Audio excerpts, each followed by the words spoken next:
All right, good evening, everyone. Welcome to the Township of Clark Council meeting. It is Monday, April 6th, 7:30 p.m. Roll call, please. Here. Here. He's- Here.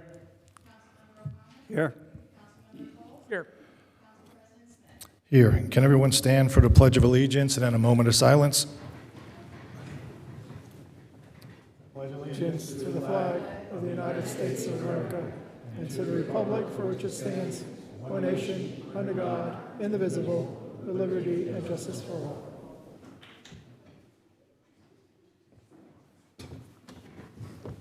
Okay, Madam Clerk. This meeting is in compliance with the Open Public Meetings Act, as adequate notice of this meeting has been provided by mailing the annual schedule of meetings to the Star Ledger, the Leader, and the Union County local source by posting such annual meeting schedule on the bulletin board in Town Hall, reserved for such announcements. The official website of the Township, rclark.com, in compliance with Public Law 2025, Chapter 72, effective March 1st, 2026, and the proper filing of the said notice, formal action may be taken at this meeting. Okay, thank you. I'm going to ask for a motion to suspend the regular order of business. Thank you, Councilmember Toll. Can I get a second? I'll second that. Thank you, Councilmember Minetti. All in favor?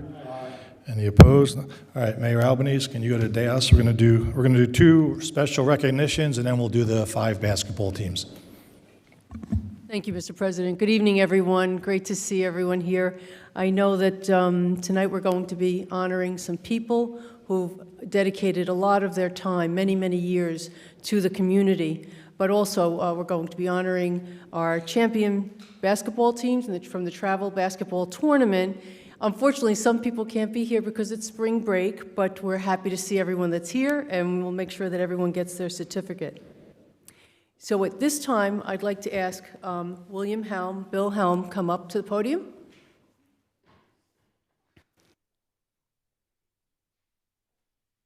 And I'm going to read a proclamation in honor of the services that Bill performed on the Board of Adjustment, which is the zoning board. And here it is. This is honoring Bill Helm for his distinguished public service. Whereas public service at the local level is essential to preserving the quality of life, character, and orderly development of a community, and whereas Bill Helm has exemplified this spirit of service through his dedicated tenure on the Township of Clark Board of Adjustment. Whereas Bill Helm began his service as an alternate member on March 14, 2013, and later became a regular member who faithfully served the residents of Clark through February of 2026, contributing over 13 years of thoughtful judgment, professionalism, and integrity. And whereas throughout his tenure, he participated in monthly meetings and deliberations that required careful consideration of zoning regulations, land use, and the rights of property owners, helping to guide decisions that shape the future of the township. And whereas Mr. Helm demonstrated a strong and ongoing commitment to giving back to his community through volunteer service, not only serving on the Board of Adjustment. And whereas as a resident of Clark since 2008, Mr. Helm and his wife, Jill, raised their 2 children, Jack and Maddie, and was a coach for their soccer teams, softball, and CYO flag football teams, and was also involved in the Clark Boy Scouts. And Mr. Helm earned a Bachelor of Science degree in accounting from Montclair State University, graduating magna cum laude, and has built a distinguished professional career with Ernst & Young, which is a CPA firm, bringing valuable financial expertise and analytical insight in his role in public service. Now, therefore, I, Angel Albanese, Mayor of the Township of Clark, County of Union, State of New Jersey, do hereby recognize and commend Bill Helm for his exemplary service to the Board of Adjustment and extend the gratitude of the entire community for his dedication and contributions.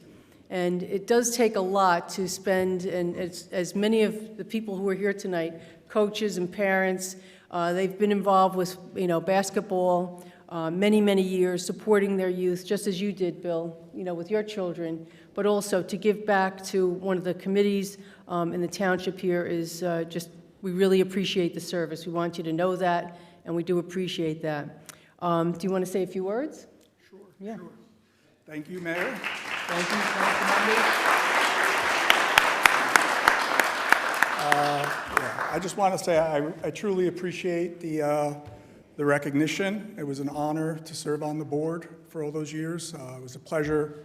I know some of the board members I saw here earlier. It was a pleasure working with the other board members, the board secretary, I don't see her here, but the board attorneys and various other township employees that I worked with throughout the years. It was a great experience, and again, I just appreciate it.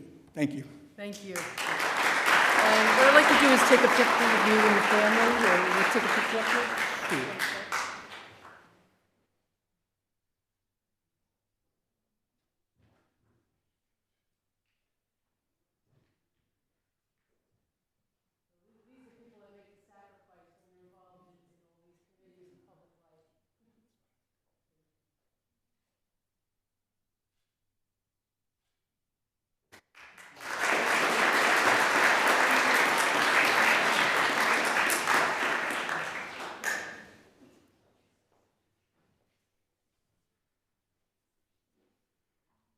Okay, moving on to the planning board.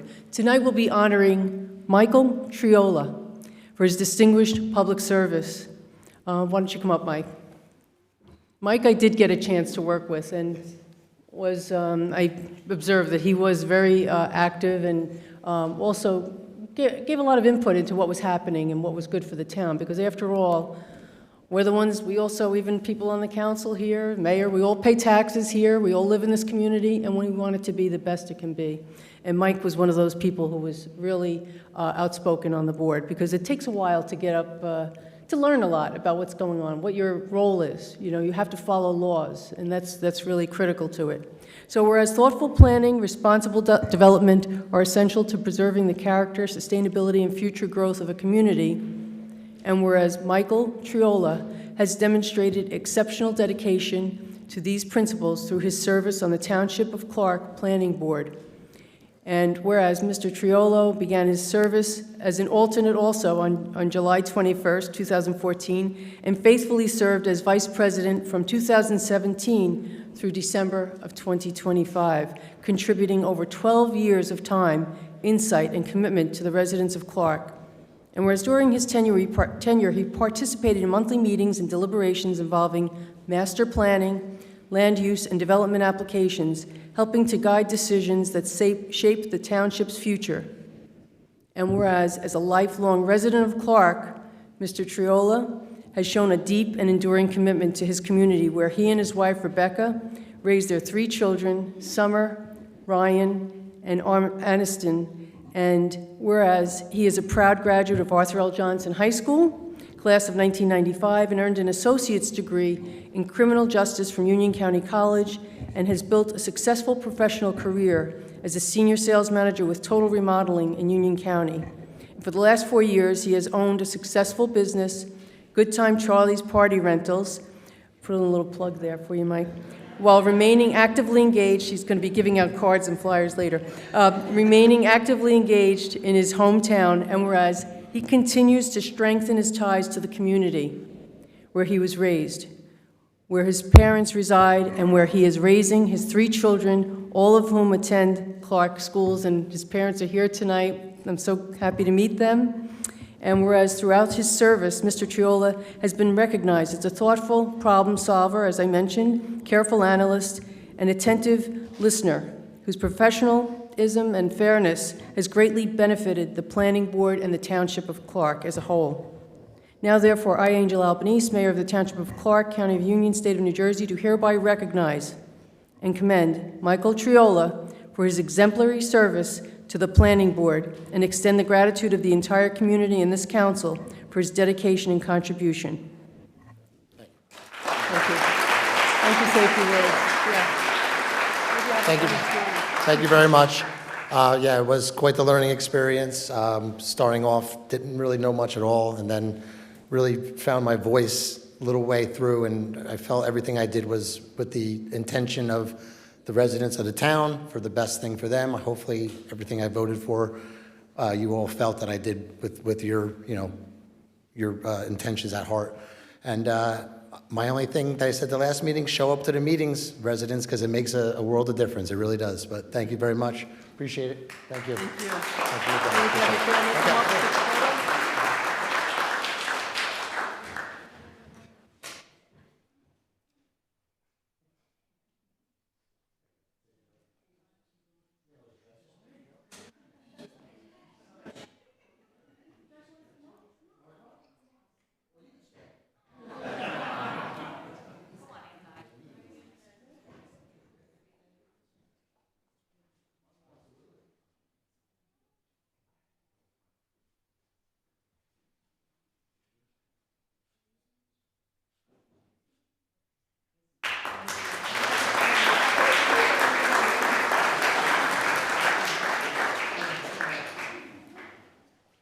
I just told Mike, you have to, when you leave a board, you have to send another one in. You have to recruit.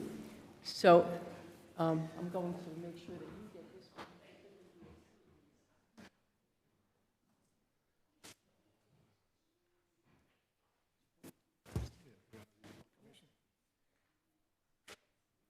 Okay, we have several groups coming up.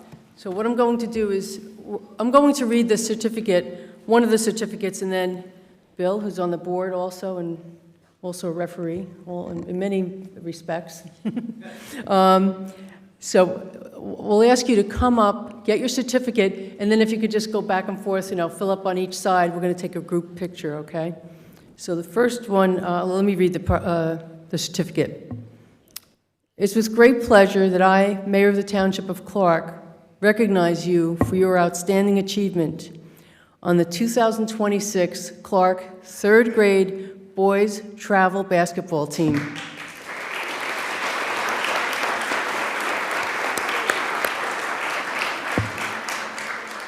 So this is the 2025-26 Jersey Basketball League Division Champions and the 2026 21st Annual Clark Tournament runner-up. So, All right, I'm going to ask the coaches to come up. Angel Cologne's here, Eric Kalea, and Frank Saluccio. If you guys can come on up.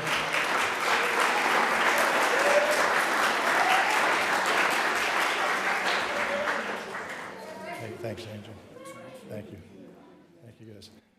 We're going to give out the certificates, and then we'll ask Angel if he would like to say a few words. So when I call up your names, come on up to the front and just spread out on both sides. All right, Angel, you want to hand this? First one's going to be Jackson Cologne. Oh, not here. We'll give that to the coach. Dominic Saluccio.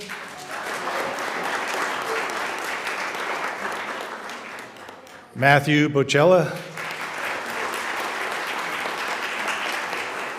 Colton Kalea.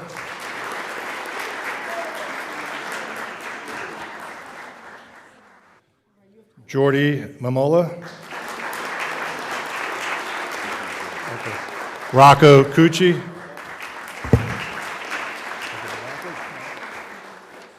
Then we got Ethan Camacho. Francisco Smith. Right here. Theo Healy.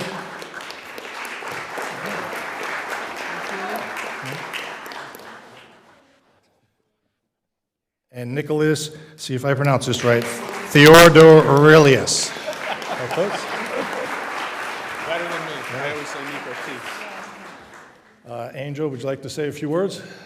Yeah, go ahead. First and foremost, thank you, Mayor. Thank you, Bill. The rest of the council, thank you so much. Jason and the rest of the board for Clark Travel Basketball, thanks a lot. It was a great season. I know this was the first year for just third graders, so it was very exciting, and it was good for us to come out on top, and really looking forward to the future with this group and the rest of the third grade boys that we have. So thank you very much. all right, we're going to take a picture. That's yours.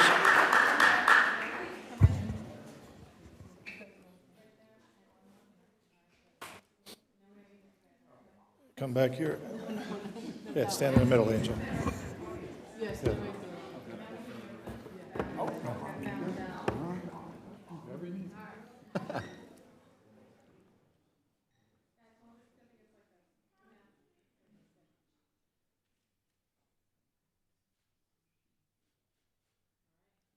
All right, good job, boys.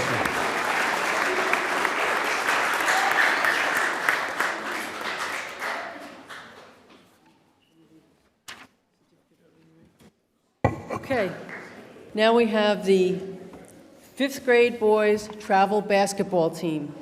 Again, 2025-26 Jersey Basketball League Silver East champions, 2025-26 Central Jersey League regular season champions, and 2026 21st Annual Clark Tournament Team champions. Okay.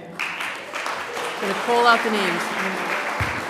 All right, we're going to see if the coaches, I know Greg is not here. Greg Sukas is the head coach, and is Manny Fontan or Mike Cucci here? No? Okay, and I'll handle the duties. All right, if you're here, come on up and we'll take a picture. James Dollard. Benji Ramirez. Santino Russo. Lucas Fontan. All right, Nicholas Lipinski. Oh, I skipped over Dom Cucci. Brennan Daly. Jake Filanino. Marcos Sukas. Justin Sikoriak. And Braden Kutila. Oh, no. So Greg was not sure if the boys were going to make it tonight. He is away. So on behalf of Coach Greg, just want to congratulate the boys. Fantastic season and looking forward to next year.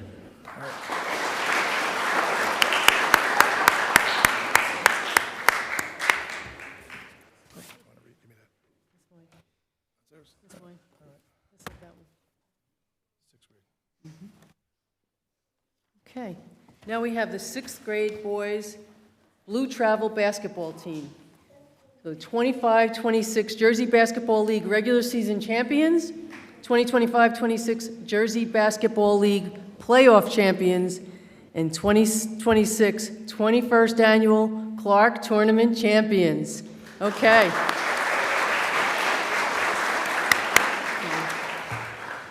All right, I see Jason's here. If Jason Ham can come up, and if Carmine Rossetti and Harry Streep.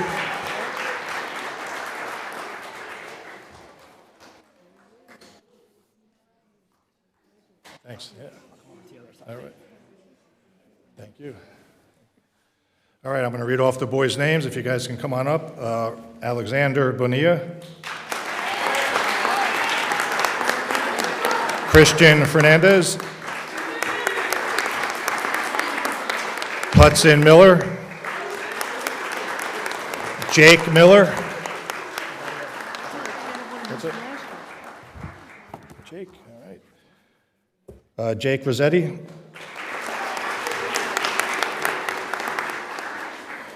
Jake Streep.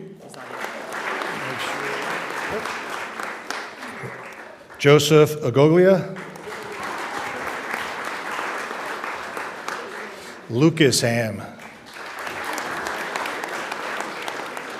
Max McKee.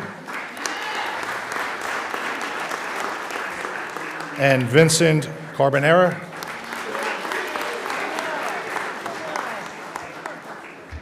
All right, Jason, you want to say a few words? So thank you, Mayor, for the recognition. Thank you to the Town Council for having us here, and thank you to Ralph Bernardo for the use of the rec center. Really proud of all the accomplishments of all the teams this year, and couldn't have done it without all the board members and everyone in town kind of supporting the Travel Basketball League. So thank you.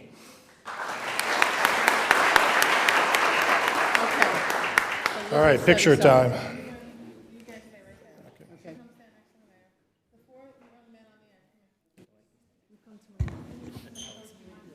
That's fine. Glasses off for the picture.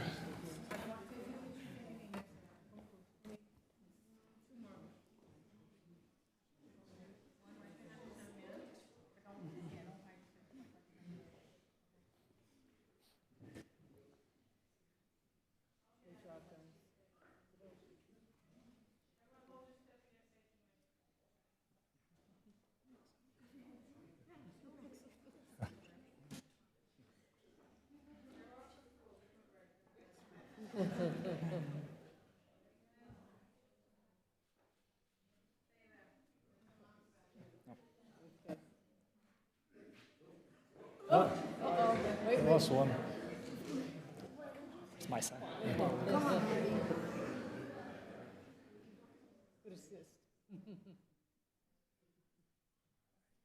All right, thank you. Thank you, Mayor.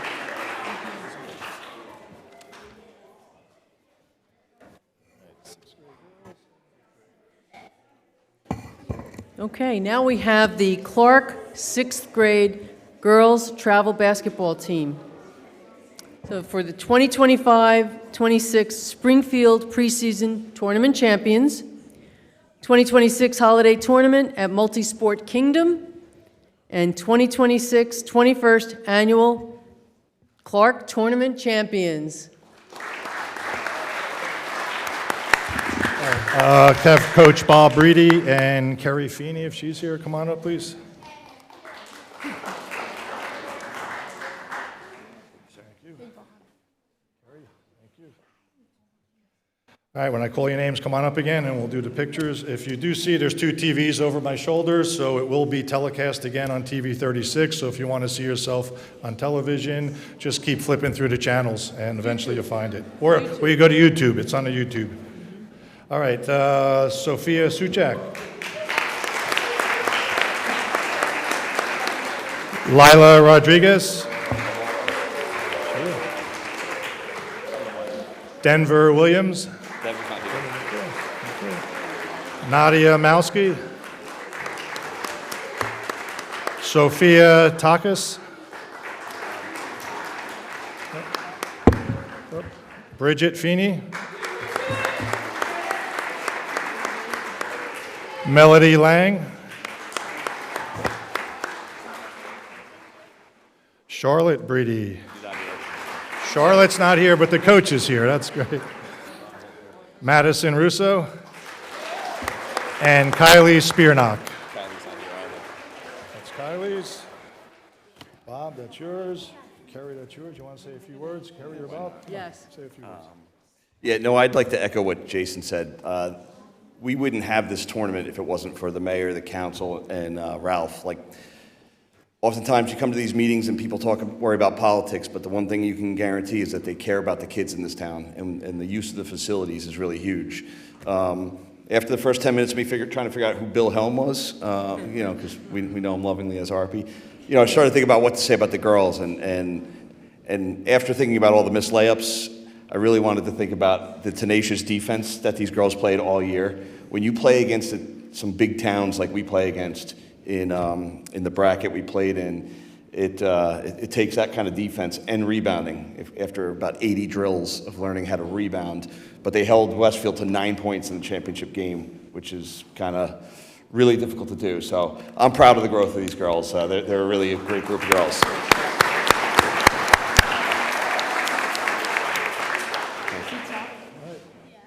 Tough coach? Picture time.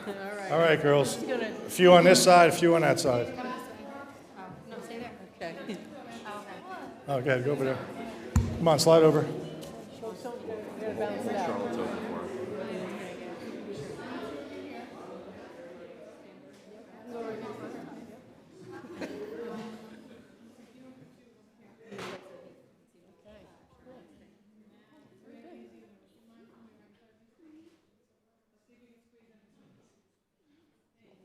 There we go. We got Charlotte.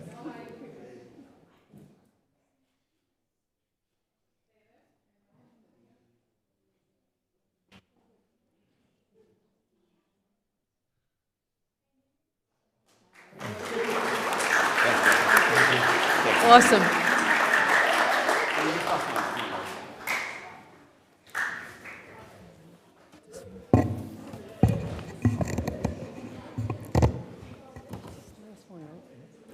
Okay, 8th grade girls travel basketball team.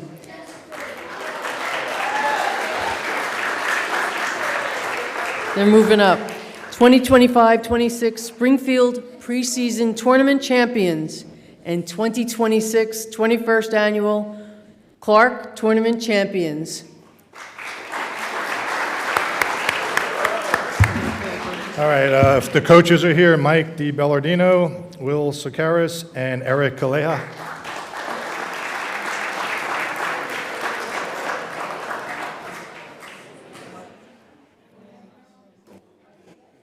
And- All right, thank you. All right, I'm going to call the girls up. Addison Castro. Olivia Kaleha.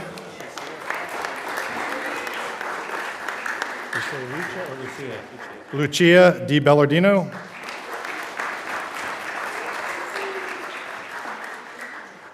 Caitlin Melvin.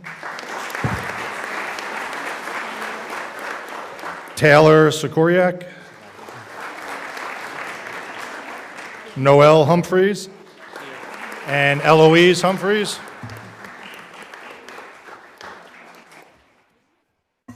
Victoria Ferreira.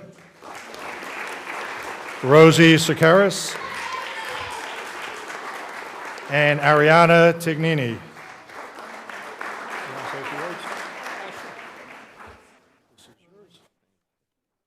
Thank you. On behalf of Mayor, Board, thank you so much for the timeless stuff you do for us. On behalf of the girls, I know they're excited to go into high school next year and wear that Crusader uniform proud, supporting this town and traveling further to show support of this town, the town I know they love just as much as we do. So thank you very much. Thank you.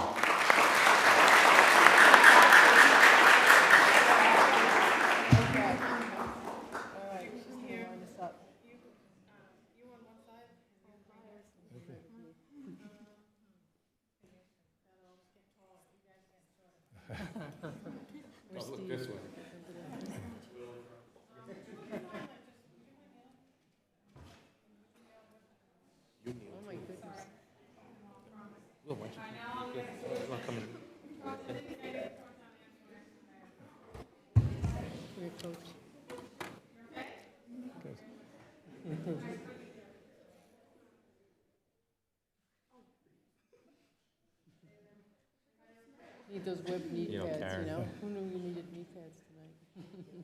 Good. Thank you. All right, congratulations. Good job.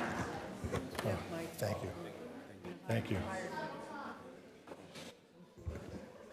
So again, I'm a board member. I've been involved now about 18 years with the travel basketball, maybe 19 years. It takes a lot of work. I want to actually call Jason Katz to come on up for a second. Okay. Oh, sorry, let me call him up. If Jason Ham could come on up, board member. I know Bob Reedy's here.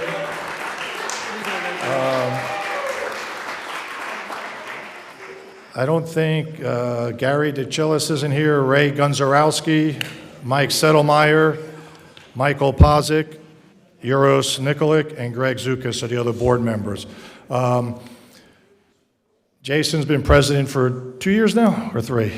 3 years. He has another 2 years to go, I assume. This man it's an unbelievable amount of work he does to coordinate the scheduling. I know Bob helped out with the scheduling this year. It takes a lot. Ralph Bernardo is very accommodating to us, giving us the gym time. And it takes a lot of moving pieces to coordinate all the scheduling for the league as well as the tournament. Jason Katz is the tournament director. This is your third year? Third year doing it. This year, we had a little bit of a monkey wrench thrown in there. If you remember, we had that second blizzard hit on Sunday. And so Sunday, we had to close at 1 o'clock, and Monday, so we lost 43 games. And the championships were the next Saturday and Sunday. And we literally had games every night of the week. So this gentleman over here had to figure out how to fit 43 games into no spaces, basically. So at the end of the day, I believe we fit 25 of the games in, so we only lost about 13 to 15 games, which was amazing. So I just want to say credit to you. I know it takes months and months to put this together and a lot of aggravation, but at the end of the day, you basketball players, you'll see Jason, he's at the high school a lot. and he puts a lot of time in, and he doesn't have any children, as I don't anymore, involved in the basketball, but we love to give back, and we love to make you guys smile and have happy smiles on your faces when you come in, and the tournament's a babysitting service for the parents because they drop the kids off at 8 in the morning and they pick them up at 10 at night. So I just want to congratulate my board members and as well as Jason for a phenomenal job with the tournament, so thank you.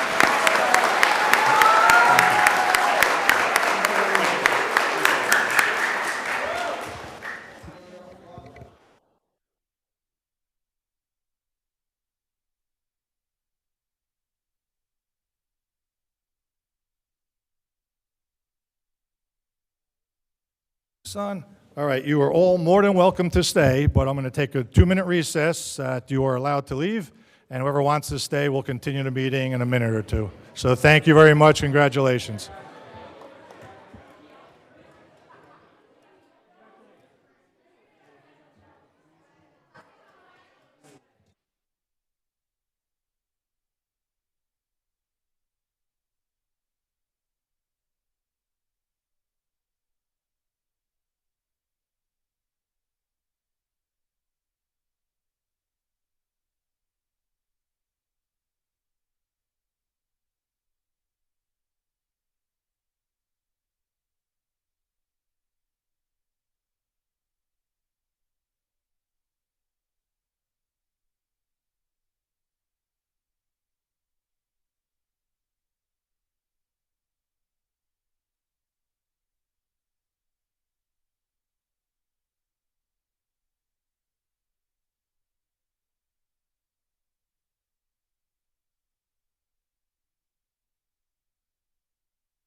Okay.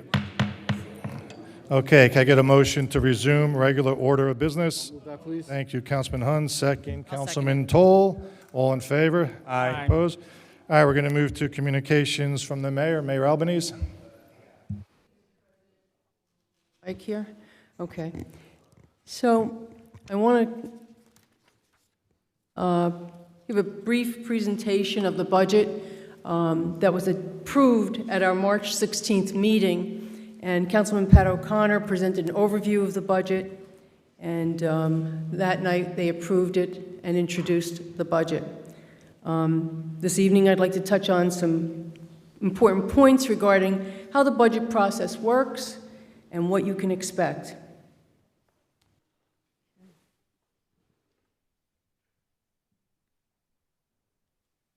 Okay, so while the budget is approved near the end of the first quarter of the year of the budget, the process actually begins in early August, in the early August timeframe. And this slide gives you a little outline of what's involved in planning the budget. So at the beginning of the process, we focus on our capital plan, and we're always working towards getting grants to help us with capital projects that we're involved in. Jim has been working vigorously on filing a lot of applications for grants we're hoping to get this year, and last year we were very successful in getting a significant amount of grants. So our primary focus is on, as it says, roads, public safety, maintaining public properties, and various equipment that's needed to run our operation, whether it's in the for the assets of the town or whether it's related to the pool or the sewer as well. We do our best, as I said, to focus on grants that are available and apply for those. And all capital commitments must be approved by ordinance. So we do an operating budget. That's what was approved by the council. And in the budget document, which is posted online, we have the 6-year plan. All towns with over a population of over 10,000 people have to have a 6-year capital plan. But as I said, it's just a plan. well, even a budget is a plan, but that all the projects that are listed must be approved by a separate capital ordinance. So once we conclude that, we focus on the budget for the operations. What are the revenues that are going to be collected from outside? You cannot budget revenue that is a higher amount than what you have in past experience unless you have received the cash in the current year. So that's always a limitation on what you can do when you have new fees put in place, et cetera. So let me move on here. Approximately, skip that for a second. Approximately 1/3 of the budget relates to salaries and wages for the most part, and they're all covered by collective bargaining agreements. So it's pretty easy to start the budget early in August, except for turnover or breakage in positions. It's easy to come up with what the forecasted amounts for salaries and wages are.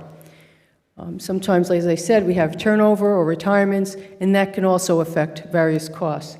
Many of the other costs that are significant and are not available until early or late December, such as statutory pension obligations. We don't get that information until about the first week in December, or our health insurance and general insurance obligations, which we'll talk about later. But the department heads and various staff are involved in establishing the budget early in the process. Pretty much our goal is safety for our community, making sure that we continue to provide the services we have provided. We believe that the citizens are satisfied with those services, and we want to continue them, and we have many more services in Clark than some of the surrounding communities. During the entire process, our business administrator, Jim Ulrich, and Christy Vieira, our CFO, are working through all the areas related to revenue and other costs. Early in the first quarter, the discussions are held with the chairman of the Finance Committee and also the members. So, as you know, some of you who are here tonight and maybe out in TV land, the budget that's a big responsibility of the council. The council must approve the budget. So the administration recommends the budget, and the council must adopt the budget, as was done at the last meeting. Right now, I'd like to just show the members of the committee. In particular, I want to thank our administration, especially Jim Ulrich, Christy Vieira, for all their hard work in putting the budget together. It's kind of like a puzzle that you have to put together because all the revenue must equal the expenses. And as I said, you cannot budget revenue unless you have a track record or a history of collecting those fees.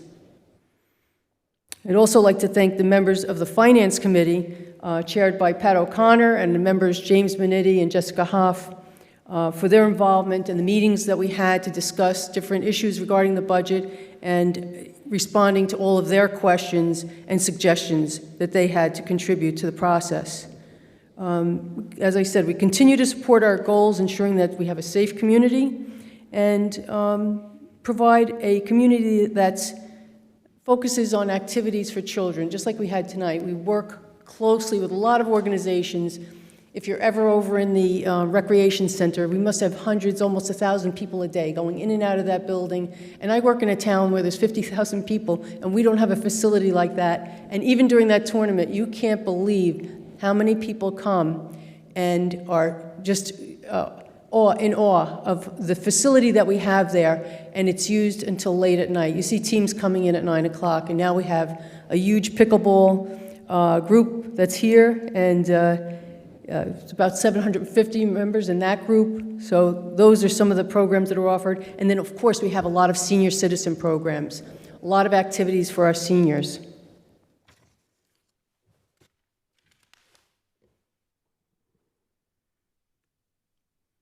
So where did the money go? So our tax collector and the township, we're responsible for collecting taxes, not only for the township, but also for the county, for the library, and for the schools. And this is a breakdown of where the money went last year. So you can see, similar to most towns, the schools in New Jersey are funded by real estate taxes. And here in our town, schools are 51%. Might be slightly lower than some other places, actually. But you can take a look at that. I could give you websites to look at to compare. And our schools get very high ratings on the evaluations that are done by the state education department. So I know there's other surveys that are done, but they are top-notch school system, and we're very proud to work with them in all respects. So you can see that the municipal tax levy was 28%, okay? And we have a open space. We must have had an open space referendum years ago, and the county collects open space money. It's a percentage of the taxes that are collected, and then the Union County tax levy, of course. Okay.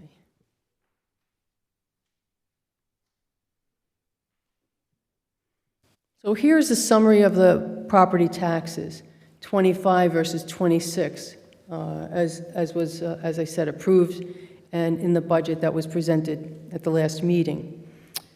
So the appropriations must equal the revenue that's collected from other sources as well as the revenue from the tax levy. So here we have, in 25, it says $12,377,000, and the revenue went down, $9,664,000.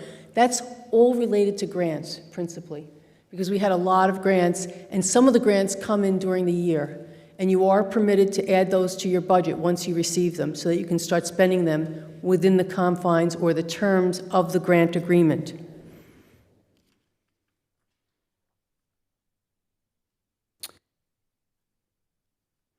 So we worked very hard throughout this year to keep the tax levy as low as possible. So what happens is, and if you look further down on this slide, there's a line, the fourth line says average assessment.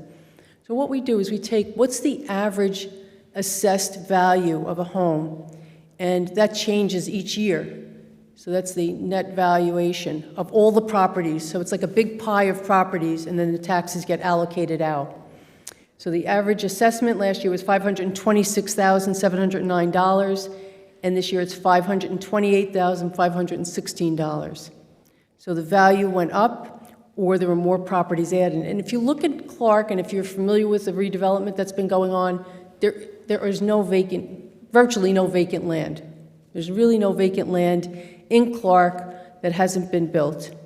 So we, in the process of the redevelopment for round 4, we had to identify properties that had buildings on them or facilities on them, and we had to add those.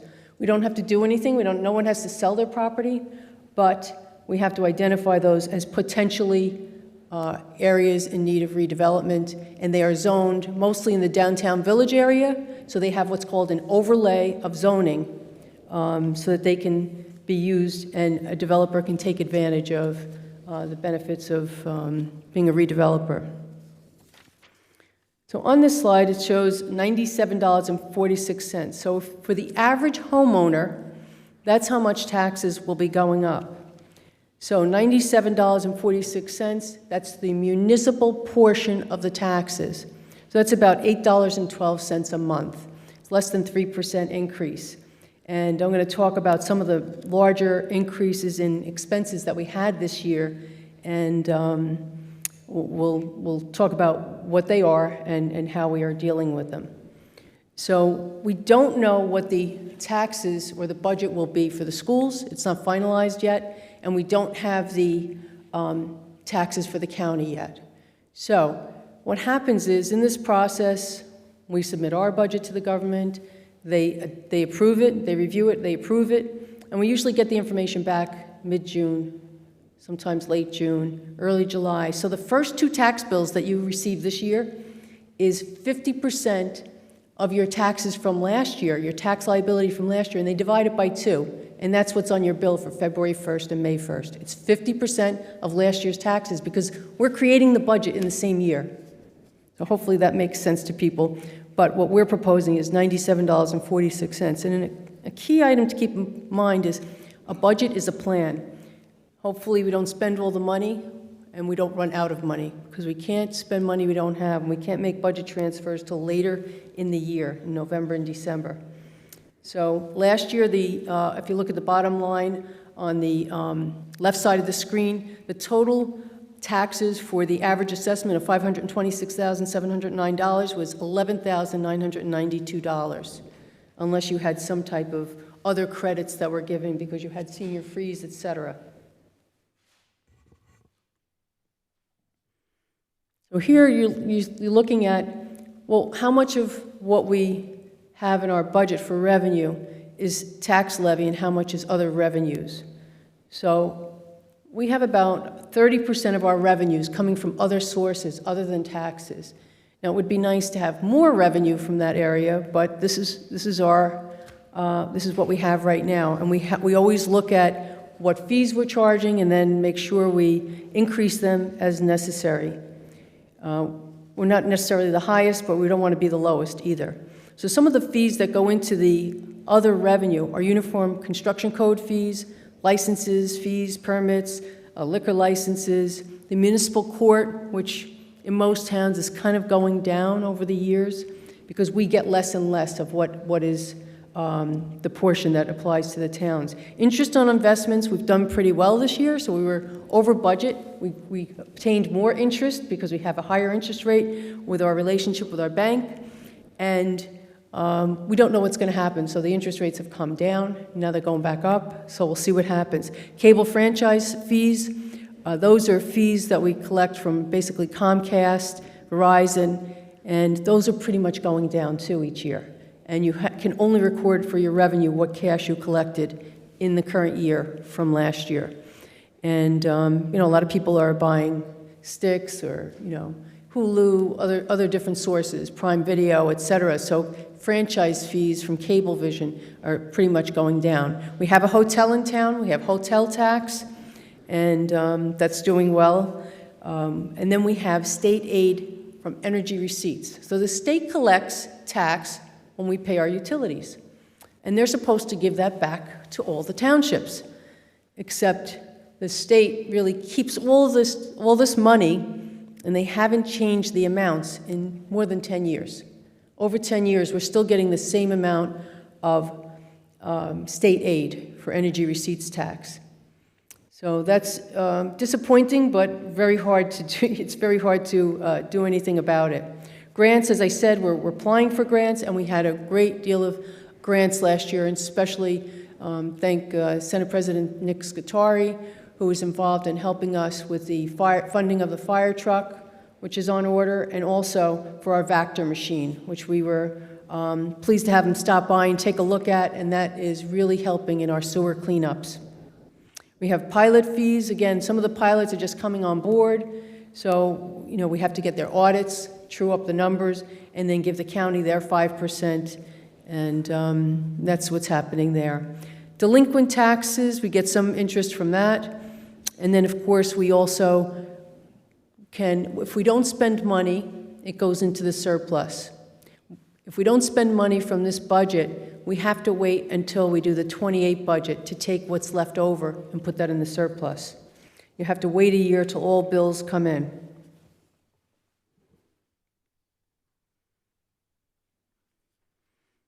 So here we have various components of what the appropriations go to. So you can see other expenses are a large part of our expenses. And one of the largest expenses is, of this $13.08 million, relates to health care costs. Health care costs have been rising, and that's about $5.68 million, or 43% of the other expenses are related to health care. So if you think about it, so we are a labor-intensive operation. What we do is principally has to have labor involved, which is principally the police department and public works.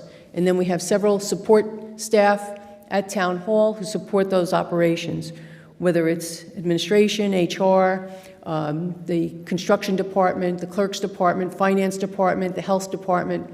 Those are all, some of them have their separate activities in addition to supporting, whether it's the council or the staff of other departments, such as payroll, things like that.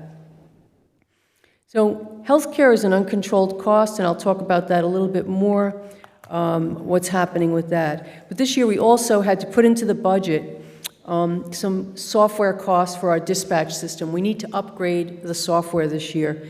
And last year, we budgeted $119,000. That's going to cost us about $300,000, so we budgeted $419,000. We don't have the exact number, but that's what we put in the budget.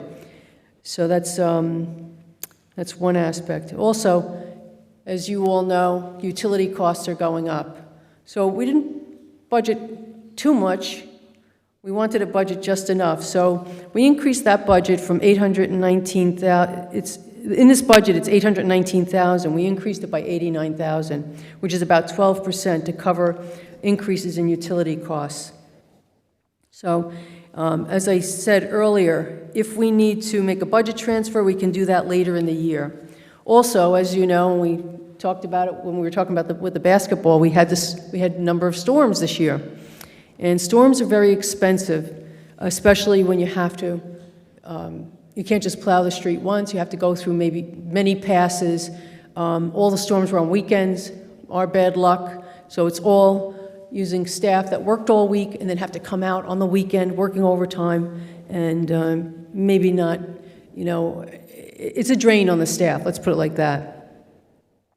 Now, on the positive side, we did see a $265,000 reduction in recycling, so that was one of the positives. And there were other small changes up and down in various line items. For the salaries and wages that you see here, as I said earlier, that's pretty much easy to budget if you've got contracts in place. So if you have your contracts all settled and they're not up or lapsed, then it's pretty easy to budget that. And we had a $344,000 increase, and that was about 3.2%, which is in line with what the contracts had in the collective bargaining agreements. Our debt service includes payments for 2 serial bonds, and then we also have notes and then the interest that's owed. So interest is coming down on the serial bonds, and we're in a pretty good position. We've always tried to keep our debt the same. Now, we've had some big projects over the years, and this police station is one of them. So that was one that, added on, but again, we're paying it down. And our borrowing rate is 0.8%. You're allowed to borrow 3.5%. You can borrow up to 3.5%. And what's included in that 0.8% is also ordinances that you passed, but you may not have borrowed the money. So you know you're doing a project, yet you didn't have to pay for it yet. So before you pay for it or go out for bonding, it is included in the total debt because it will become debt eventually, theoretically, if you need the money. The next item I'm going to talk about is statutory expenditures. And this relates, again, to employee benefits. And thankfully, we did not have any significant changes because this is, again, an uncontrolled unknown, and it goes back, the statistics that they use for the pensions go back 2.5 years because it takes time to do all the actuarial calculations, et cetera. So that was pretty flat, but it was of this total expenditure of $3.39 million, approximately $2.5 million relates to the township's funding of pensions. And also the employees have to contribute, just like with health. They have to contribute based on the amount of money that they make. The other $900,000 relates to the township's share of Social Security for the employees. Okay, so really what's driving the taxes that I mentioned earlier, the $98, is this health benefit increase. We are a member of state health benefits, and we've probably talked about it throughout the year that the costs are, well, maybe that program isn't properly managed as well. Let me put it that way also, in terms of how much money they were using out of surpluses that were available. Well, now they're at the bottom of the barrel, and they have to pass it on. And as you know, in medicine, if you are in any health plan, whether it's, they tell you to go to Hackensack Meridian or Summit, there's hardly any doctors left. People are joining groups. So the costs have gone up, not only for medical treatments, but also for drugs. Drug costs are very expensive. And we always they try to have programs where you try one drug to see if that works, et cetera. So it doesn't take much for this to all add up. And this increased from $4.55 million to $5.68 million. So remember, we looked at the whole budget's 32 million, and 1.1 million alone was the increase. And the total of that 33 million is 5.68 million for healthcare costs. And it's honestly a hardship for our employees because they have to contribute. And their salary increases, for many, were lower than the amounts of the increase in their healthcare costs. But what can we do? We have an agreement, and it's very hard, but it's happening all over. And even there are some towns that belong to what's called HIFs, or they're self-insured. If you have a big population, over 600 people, you might be self-insured. They're all everyone's catching up with one another. Eventually, they'll be just like the New Jersey health benefits. I went to a conference where the mayors talked about health benefits, and this is basically what they said the trends were. They're seeing that the HIFs are increasing, as well as New Jersey state health benefits, except that is managed by the state of New Jersey. And that's pretty much what I wanted to talk about. And I did add this because from time to time I'll talk about the fact that, wow, we're pretty low. Our taxes are lower than most towns in the county. So there you see the average tax bills. You know, some towns, we're not going to compare ourselves to Plainfield or Elizabeth. You might look at Scotch Plains or Springfield or Summit or Union, some of those towns, and you can see where we stand and what the average tax bills are. And then it also shows you, obviously, the name of the town, how many residences, or not just residences, commercial properties, and the average assessments, and the average tax bills in all those towns. So these slides will make available online, as well as this recording will be obviously as part of tonight's presentation. And I thank you for listening to me speak about the budget. And you can look on our website and go, I put the web link for our finance department. And here you'll find all the budgets, financial statements, debt statements, and audits. So each year we have to do an annual financial statement. That's already filed. That's in the beginning of February. Well, I guess it's early March now. They changed some of the dates on the laws. The annual debt statement is at the end of January. Audits have to be done by the end of August, and we're usually pretty quick on that here. And as I said, the budget, so this budget document is available online. It has been available, and we'll also be presenting the user-friendly budget when we, in the near future, before we adopt the budget.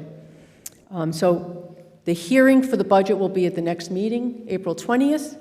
So if you have any questions in the interim, you can call me. If you leave a message on my cell phone, leave your name and phone number and a time when you would like to meet, or we can meet by phone or in person, or a mutually convenient appointment will be arranged to discuss any further details. I know some people like to dig into the details on this, and other people just want to know what's the bottom line, right? So hopefully you have that information now, and be happy to hear if you have any questions.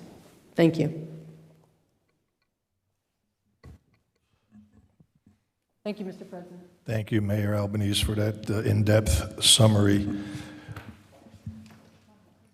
Do you want to go through the summary of the consent agenda? Yes, of course. Do that before we move on? Okay.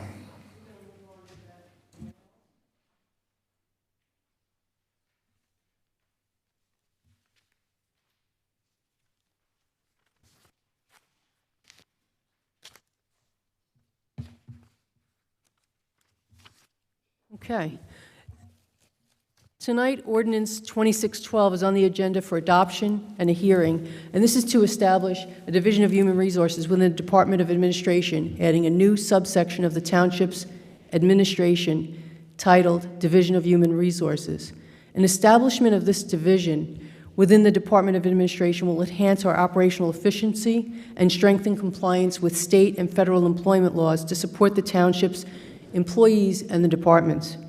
Now, earlier this year, we had an Ordinance 2602, which was adopted, creating various human resource positions to set up the organization. But this ordinance will replace that Ordinance 26 and create positions consistent with the New Jersey Civil Service Commission. That's the main thing we need to do here. Is this helps us comply with all the civil service laws, which honestly, the government isn't investing a lot of that right now, but you have to comply. You must comply with that. So that's where we stand with that ordinance. And as I said, we're going to have the hearing tonight on that. Tonight, we're introducing a new ordinance, 2613, which amends the Employee Policy and Procedure Manual.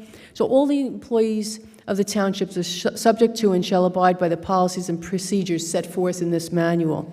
And the manual is common in all towns, especially because of insurance reasons, for discriminatory reasons, for different laws that are in place. And the manual was originally adopted in 1996, and it's been revised 13 times in order to keep current with new statutes, insurance requirements, and other operational issues in compliance with best practices as well. Resolution 26108, moving on to resolutions. This authorizes the planning board to undertake a preliminary investigation to determine whether lots 6, 7, 8, and 9 of Block 77 qualify as an area in need of non-condemnation redevelopment. And the address for that block and lots is 199 and 205 Westfield Avenue. In accordance with New Jersey statutes, the governing body is required to pass a resolution authorizing the planning board to undertake this investigation. So the planning board shall advertise the hearing. At that hearing, interested parties may speak. So that's where citizens can come and speak about this issue and regarding that property and state their objections for consideration by the planning board. The planning board shall then make a recommendation to the council no later than May 8th, 2026. Resolution 26109 authorizes a one-year contract with GovPilot, which is a software that we use when you report a concern and you see the other modules that we have, and that's not to exceed $86,580. So as I said, we currently use this. It's a proprietary software. Resolution 110 authorizes a non-fair and open contract for the annual 4th of July 2026 fireworks display for $22,400, and that's to be held on Saturday, July 4th, with a rain date of Sunday, July 5th, and we hope to see everyone there to celebrate the 250th anniversary of our country, and we hope to do a few special things that evening prior to the fireworks. Resolution 26111, the Department of Public Works received quotes for grass disposal services. 3 quotes were received. The lowest bidder was Frank Galbraith and Sons, and is being awarded the contract with a bid of $14.75 per cubic yard. The total cost is $35,000, and in accordance with the local public contract law, does not exceed the quote threshold with a QPA of less than $53,000. So the price is less than $53,000, so we can proceed in that manner. Resolution 26112 amends the budget that was approved on March 16, 2026, which will have its hearing on April 20th, as advertised. So what we're doing is, since we received grants in the interim, since we started this process, we want to get those grants into the budget. So that increases the revenue with an equal amount of cost as well. And the 3 grants are $30,000 for the infrastructure grant from the county, $12,000 for the kids recreation grant, again, Union County grant, and a $4,000 greening grant for a total of $46,000. As I said, has no impact on revenue and appropriations.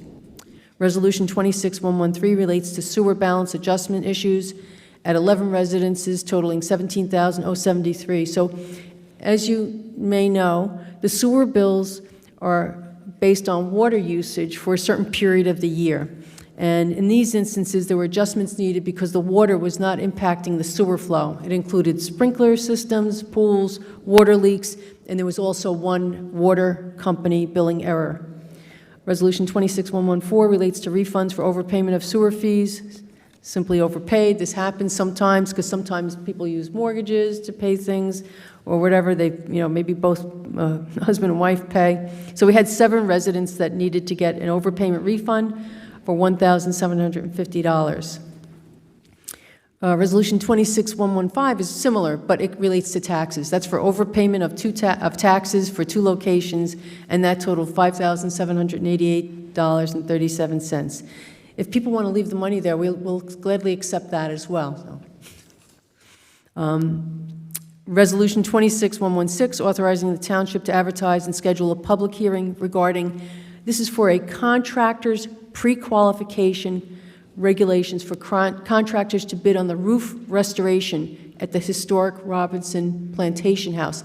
They have to be contractors that are used to or work with historic preservation and know how to do the work that's required in accordance with the grant from the Preserve New Jersey Historic Preservation Fund. So in order to distribute, to get that grant money, we have to follow those rules. On March 5th, the New Jersey Department of Community Affairs approved pre-qualification regulations, enabling us to proceed with the hearing. So these rules just changed recently, and a notice regarding the project will be posted on the website after adoption of this resolution by council. Resolution 26117. I'm very pleased to see this on the agenda. Approval of Christine Agnasio as an alternate one member of the Board of Adjustment. And I'd like to thank Christine Agnasio for volunteering to serve on the board, and I hope you'll approve that this evening. So, Mr. President and members of council, I and the administration support these ordinances and resolutions. Mr. Ulrich and I are here to answer any questions you may have. Thank you. Thank you for the summary. All right, Madam Clerk. Well, actually, before we do that, reports of council committees, we do them on the third Monday of the month, so there'll be no reports from the committees. So at this time, Madam Clerk, you want to move to ordinance, appropriations, and claims? No objections have been received in connection with the proposed ordinance. 26-12, an ordinance establishing the Division of Human Resources within the Department of Administration by amending Section 3-24 titled Department of Administration to add a new subsection 3-24B5 titled Division of Human Resources. Thank you. At this time, I'll open the meeting for a public hearing on this ordinance and this ordinance only. If you'd like to come forward on this ordinance, please do so. And please just state your name and town you reside in, and you'll have 5 minutes of duration.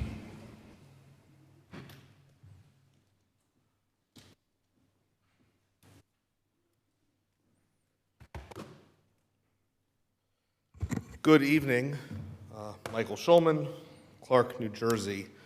With regard to the ordinance creating a new department, I am asking the council to consider voting down this ordinance. We just heard a budget presentation that talked about the increase in costs, mostly coming from personnel and the associated benefits that come along with that. The ordinance that is proposed creates a department that, as I understand it, Clark has not had ever, and most towns about our size do not have a separate HR department.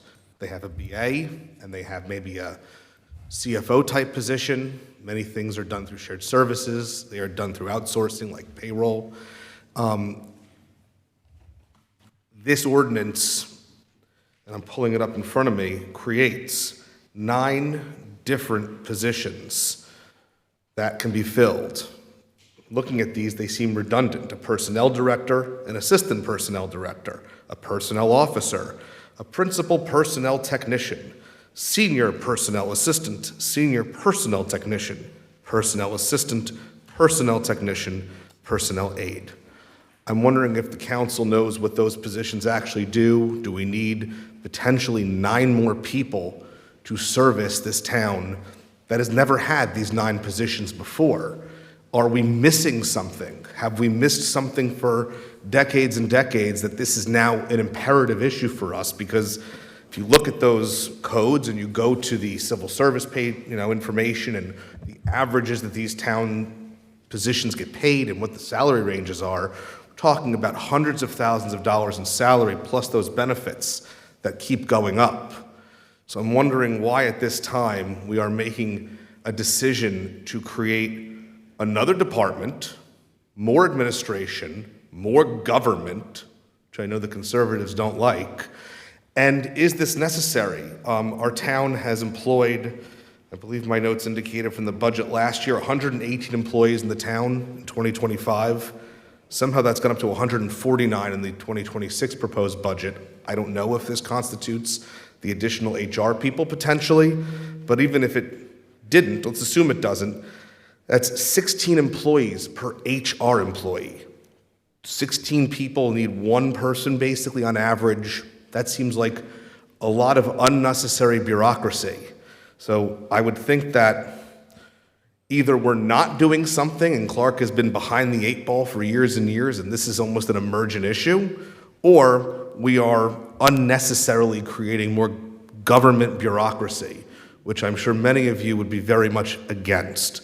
I do think for those reasons, the council should vote down this resolution, or at least in the very minimum, significantly trim the positions that would be available to focus on what's actually needed and not just growing our government. Thank you. Thank you, Mr. Schulman.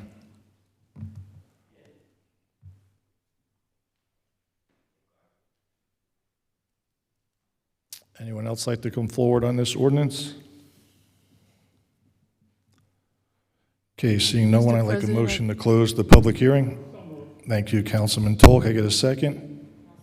Thank you, Councilmember Hoff. All in favor? Excuse me, all in favor? Any opposed? All right, at this time. I need Mr. a President, I'd like to make a comment to address that, and I think I agree with Mr. Schulman on the bureaucracy that's created, but unfortunately, we do have to comply with civil service. So we're not going to hire all these positions, but we need to create an organization in accordance with the guidelines that are required by civil service. We, in fact, I mean, I wish we could have a referendum to eliminate civil service, but I was told that that's really not, you know, a good idea, or really not done. So we have all those positions, the organization set up, but we're going to have one person to make sure that we have consistency amongst all the departments handling all of the HR matters and, you know, giving out all the personnel policy manuals. We have to take cybersecurity tests, you all know that. You have to take them as well. So this is what we feel is needed. We're not going to fill all those positions, but I said we need to have those positions identified. I don't know if you want to make any other comments, Jim? Yeah, I do. And as we discussed originally when we introduced this is coming out of the MEL, the Mutual Excess Liability Joint Insurance Fund. See, I remembered to explain my abbreviation. So there's some critical aspects that we need to manage through this process. And they are, in fact, employment attorney or advisor, personnel policies and procedure manual, conscientious employee protection act notice, employee handbook, model local unit civil rights resolutions, and managerial and supervisory training, training for all other personnel, and having the MEL EPL hotline available to all of our employees. So as part of that process, we have to make sure that we identify all of those aspects and comply with them. The benefit of this is that if we don't have those policies and we don't comply with that checklist, there's a $100,000 deductible and a 20% co-payment above that with an unlimited cap for liability. So that's EPL, the employment practice liability, and also cybersecurity. What we have, though, if we comply with all of those, is a $20,000 deductible, a 20% co-payment with a cap of $50,000.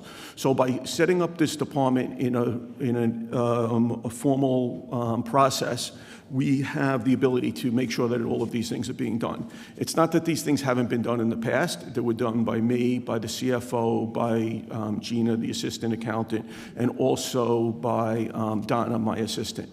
This is formalizing the process. This is giving the responsibility to one person, right? Again, as the mayor said, this is a requirement to set up the department by civil service. Civil service is probably the most inefficient unit in this whole state. And, you know, even to get a response, it takes days, weeks at times. And then to even get a test set up, it takes months.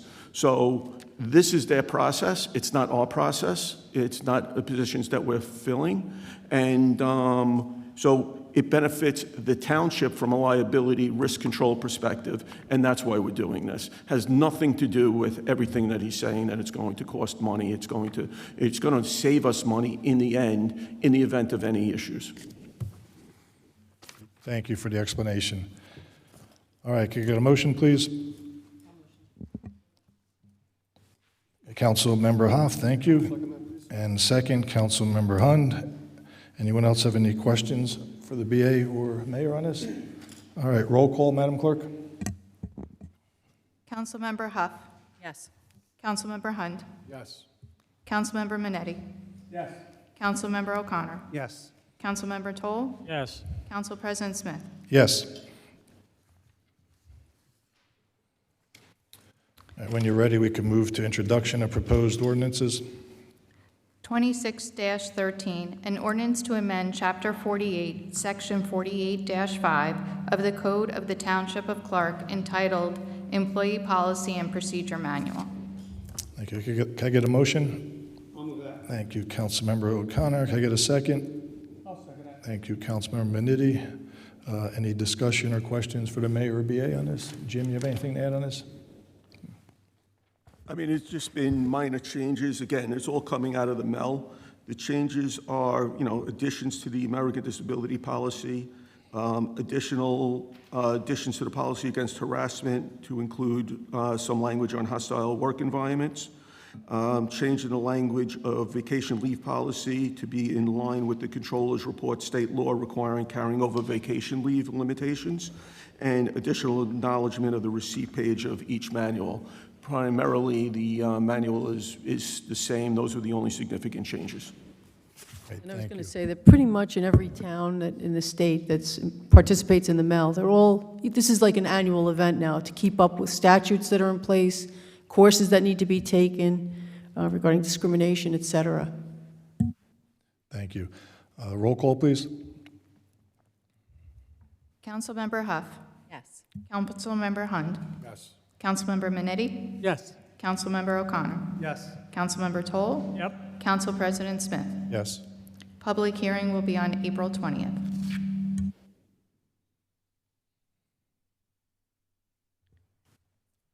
(26-14), an ordinance authorizing the sale of certain land in the Township of Clark, shown as Block 129, Lots 11 and 14, on the Township tax map at the intersection of Broadway and Grand Street, to be sold at private sale in accordance with NJSA 12-13B5. Thank you. Can I get a motion? So moved. Thank you, Councilman Toll. Can I get a second? Thank you, Councilmember O'Connor. Any discussion or questions? Jim, you have anything to add on that? These are two properties that we got appraisals for. I mean, this is just a strange situation that the property on Broadway, right next to Mother Seton, if you look at the house, the walkway is actually their property coming from Broadway, but the property to the right of it and the property to the left of it is not, right? So it looks like a T. So the two properties on both sides are not theirs, and they are looking to buy those pieces of property, which makes sense to us because then we get rid of it, we get some cash, some additional tax revenue, and we don't have to maintain it. Great. Okay, a roll call, please. Councilmember Huff. Yes. Councilmember Hund. Yes. Councilmember Minetti. Yes. Councilmember O'Connor. Yes. Councilmember Toll. Yes. Council President Smith. Yes. Public hearing will be on April 20th. All right, now we'll move to payment of claims. Councilman O'Connor. Thank you. I have reviewed the bills encumbered through March 25th totaling $107,412.62. Great, thank you. All right, at this time, we're going to move to citizens' hearing on the agenda. I'll open the meeting to the public. Public comment portion of the meeting is to allow the public to bring to the council's attention their concerns and comments in accordance with NJSA 10:4-12A and the Code of the Township of Clark. Each person addressing the council shall give their name and the town in which they reside to the clerk. All remarks shall be addressed to the council as a body and shall not exceed 5 minutes in duration. At the conclusion of the statements or questions from a member of the public, the council president, at his or her discretion, may choose to respond or not respond. So if anyone would like to come forward on any agenda item, please do so. Yep. Citizens hearing on the agenda. All right, seeing no one, I'd like a motion to close this portion. Thank you, Councilmember Toll, and thank you, Councilmember Hund. All in favor? Aye. Any opposed? Okay, the consent agenda resolutions, the mayor summarized them all, so I'm going to ask that we just look for a motion and a second. And that would be number 4 through 11. I get a motion to adopt the consent agenda? I'll motion. Thank you, Councilmember Hoff. Can I get a second? I'll second that. Thank you, Councilmember Maniti. Roll call, please. Councilmember Huff. Yes. Councilmember Hund. Yes. Councilmember Minetti. Yes. Councilmember O'Connor. Yes. Councilmember Toll. Yes. Council President Smith. Yes. Okay, when you're ready, Madam Clerk, you can move on to resolutions. Number 12. Number 12, authorizing the Township of Clark to advertise and schedule a public hearing regarding proposed contractor qualification regulations for contractors to bid on the roof restoration at the historic Robinson Plantation House. Can I get a motion? Thank you, Councilmember Toll, and thank you, Councilman Hund, for a second. I believe that the mayor summarized it in great detail, so roll call, please. Councilmember Huff. Yes. Councilmember Hund. Yes. Councilmember Minetti. Yes. Councilmember O'Connor. Yes. Councilmember Toll. Yes. Council President Smith. Yes. Before we move to 13, just want to announce that Councilman Hund is going to recuse himself from a vote on number 13. Go ahead, Madam Clerk. Number 13, appointing Christine Astasio as alternate member 1 of the Board of Adjustments to fill the unexpired term of Dante Tignini. Can I get a motion? Thank you, Councilmember O'Connor. Can I get a second? Thank you, Councilmember Hoff. Any discussion or questions on that? It's pretty self-explanatory. So roll call, please. Councilmember Huff. Yes. Councilmember Minetti. Yes. Councilmember O'Connor. Yes. Councilmember Toll. Yes. Council President Smith. Yes. Is there any new business on the calendar? No new business. Great. Okay, now we'll move on to public comments. I'll open the meeting to the public. Public comment portion of the meeting is to allow the public to bring to the council's attention their concerns or comments in accordance with NJSA 10:4-12A and the Code of the Township of Clark. Each person addressing the council shall give their name and the town in which they reside. To the clerk, all remarks shall be addressed to the council as a body and shall not exceed 5 minutes in duration. At the conclusion of this statement or questions from a member of the public, the council president, at his or her discretion, may choose to respond or not respond. Okay, the floor is open. Good evening, John Greaves from Clark. I just had a few questions regarding the HR thing.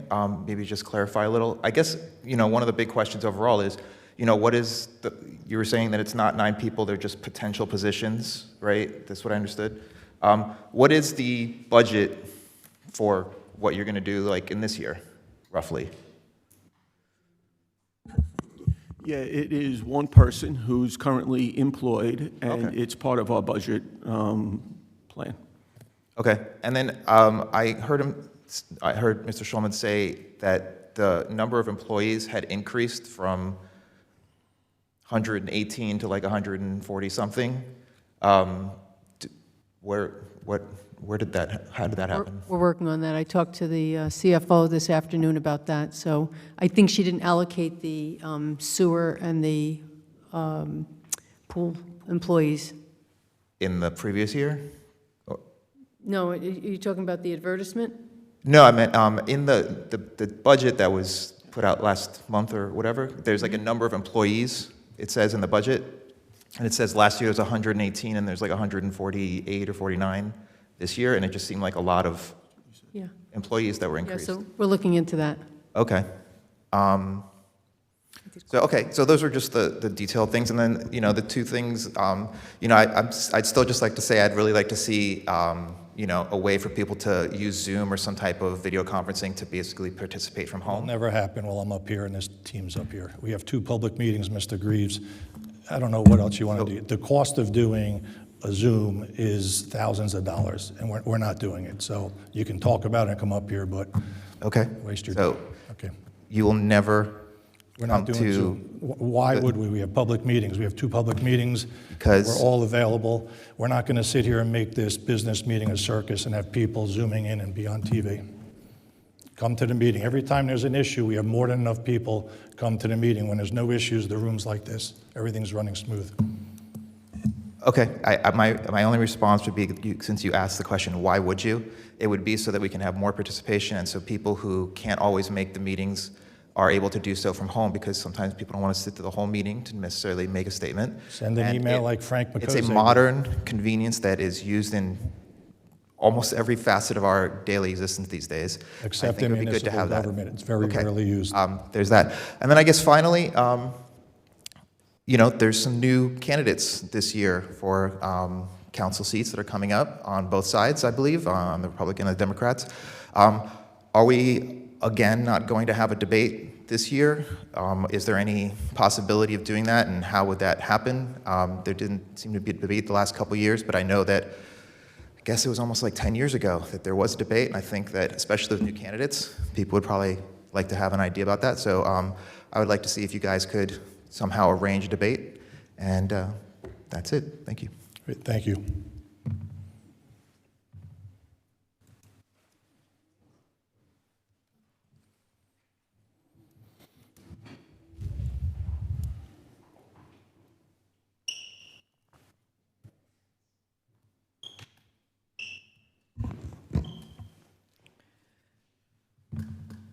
Good evening, Delia Collins Clark.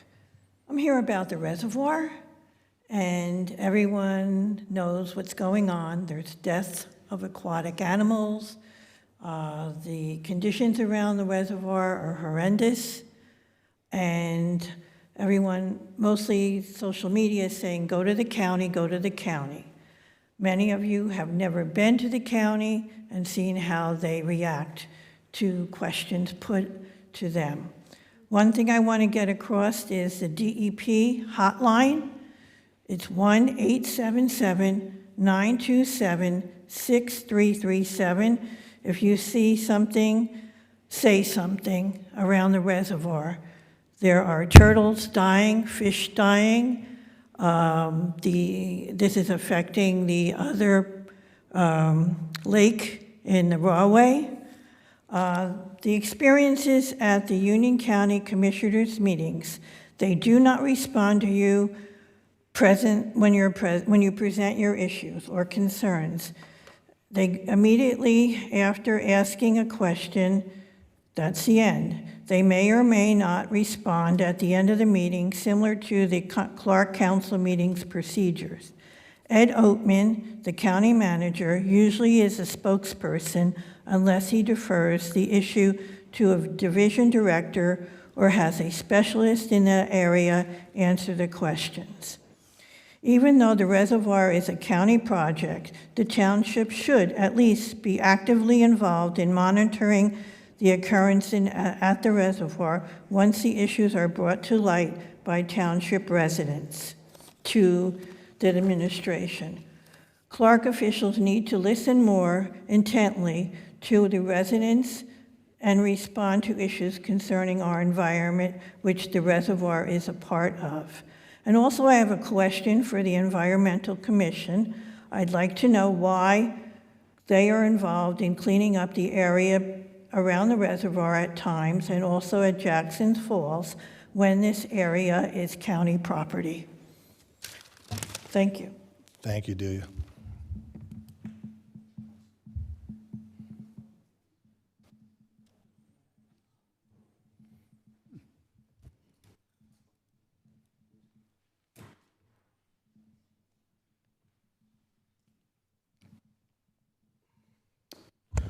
Good evening again, Mike Schulman, Clark, New Jersey. Very briefly, some residents from Ward 2 had reached out for some reason to me in the area of Featherbed, heading to and from kind of the back way into Henley about more speeding. I know this week we're all off and there's some construction going on over there, but some folks were just concerned about if, I know there were some radar details that were done in the past that seemed to have some success, but people shook my tree that sometimes can't get to the meetings or don't want to come to the meetings, so I am effectively passing on some information I received. I hope it's received by the folks in public safety to take care of that if they can, starting next week when school starts. Thank you. Thank you, Mr. Schulman. Yeah, the police are already aware. Thank you.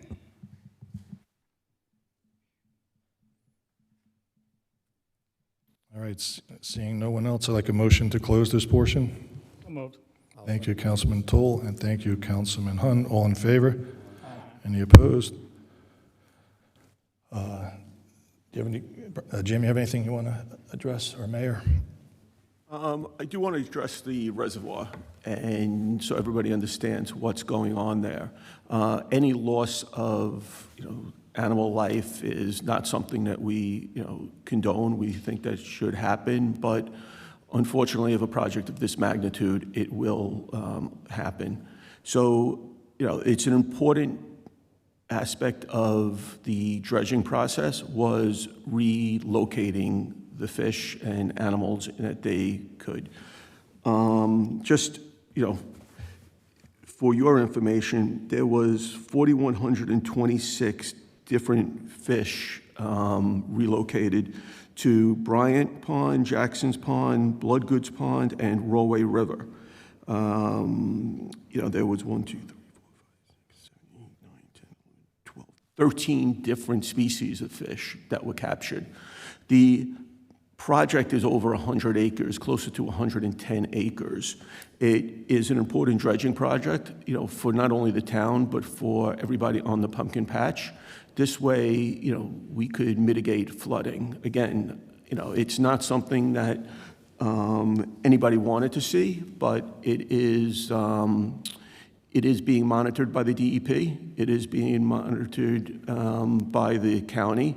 And when issues and concerns, come up, we have looked into them. Myself and Councilwoman Hoff walked the reservoir and, to show us some of the things that were happening. I believe it's being done professionally. I have never called there and, not got a response. And from an overall project perspective, it is running, it's on time, even given all of the horrendous weather we had during the month of February. They're still looking to finish it on time, and there are 660 days allotted to them. So, again, it's not something anybody wants to see, so I'm repeating that, for the third time. But they did everything by law, and they did, a really good job of making sure that the reservoir was at least managed. You're always going to have stragglers. There's no way to capture every fish, every turtle, every animal in a reservoir that's over 100,000 acres. 100 acres, sorry. Also, in addition to the adverse conditions, that could have affected the turtles. I'm not sure. They didn't look like they were pulled apart or anything. They could have been frozen we had almost a month of below freezing temperatures. And I know I was concerned about the animals. I have a lot of animals around my house, the birds. You could see they were frantic. So I don't know how those things happened, and we do feel bad, but some residents have said to me, oh, it's muddy there. Well, that's why we're dredging. So it's going to look that way. And we've had a lot of rain that interferes with the work that they're doing, and I'm happy to hear the report that we are on schedule. So we're grateful for that. Thank you. Thank you. All right, now we're going to move on to Mayor, Council, professional comments. Mayor Albanese, do you have anything else? I do.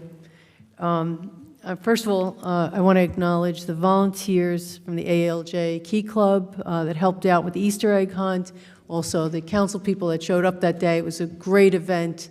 And even when you watch the video of the event, you don't get the full magnitude of the hysteria and excitement that was going on there that day. So thank you very much to Ralph and all of his helpers and all those that donated prizes and different things to make that event a huge success.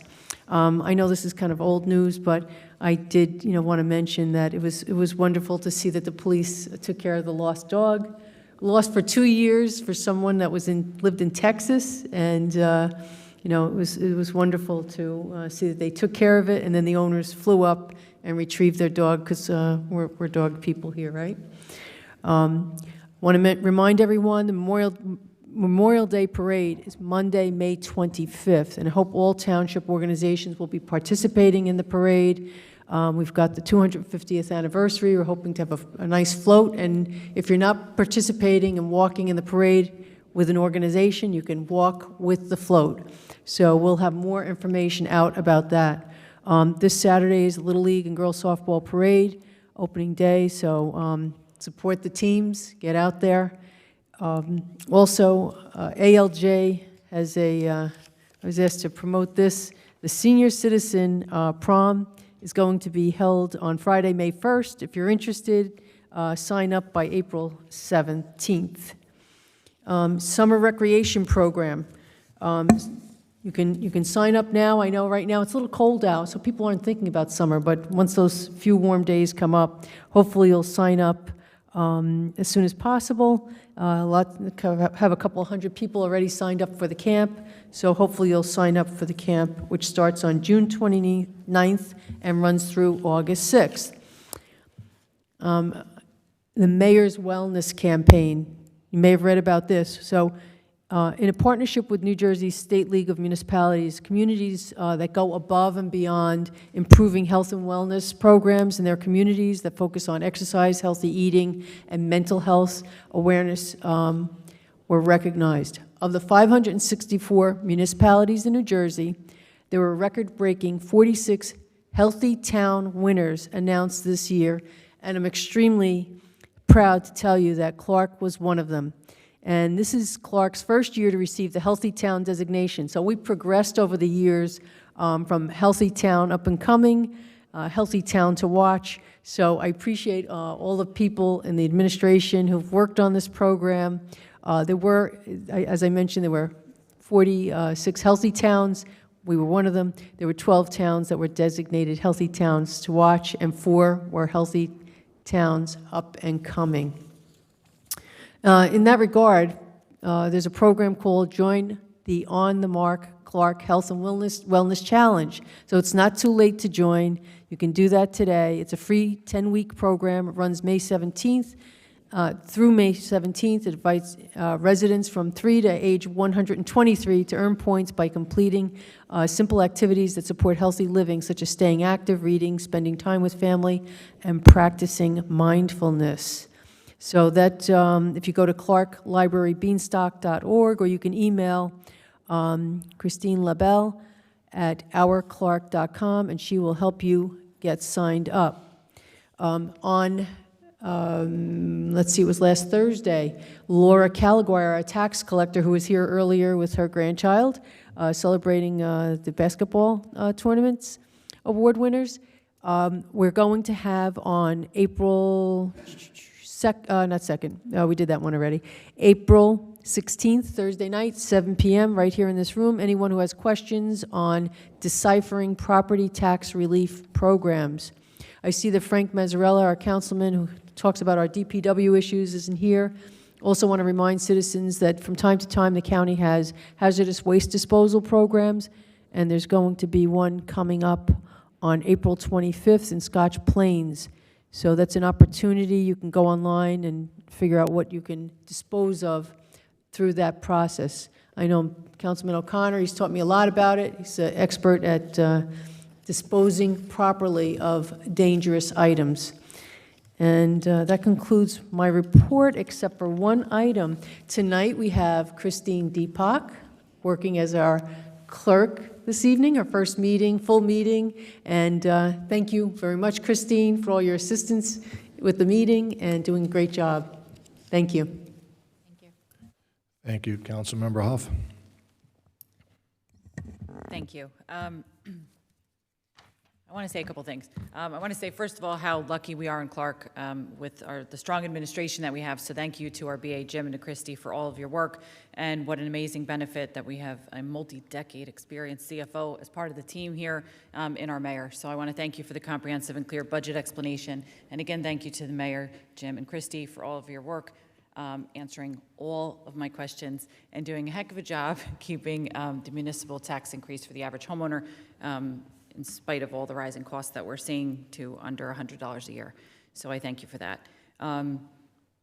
We got to see Madagascar at Valley Road and Little Shop of Horrors at ALJ, and I couldn't stand it. It was so good. The teachers and everyone who put the plays on, and the set decorations and everything else, and then the kids were just absolute little stars, and blew my mind. So it was my absolute pleasure to go. I know several of us were able to go together, and I just thought it was absolutely tops. So a lot of stars there, a lot of stars today with the Clark travel basketball teams and the athletes that we have here. So congratulations to them on their achievements, and especially to my brother-in-law, Jason Katz, who got, the accolades tonight, which I appreciate. But for everyone on travel basketball, that will go down as the one with the blizzard, and hopefully never again. But he lost a little bit more hair on that one. And also, thank you to Bill Helm and to Mike Triolo for everything that you guys have done. The Easter egg hunt was absolutely awesome. I do want to I have like 2 little anecdotes I want to throw in there. So I'm going to echo the mayor because it was a fantastic day. The energy was incredible. And I got to help a little Cub Scout get his badge by answering questions, his civics badge, in the middle of the egg hunt, answering questions about the electoral process in New Jersey. So it was a very well-rounded but an amazing event to attend, and it was just an absolute so much fun. I also just think it's great that, I noticed when you did the budget presentation, that's your cell phone number that's out there. Everyone else's cell phone numbers are freely given out. I appreciate Jim and the mayor with your explanation about the HR and clarifying that.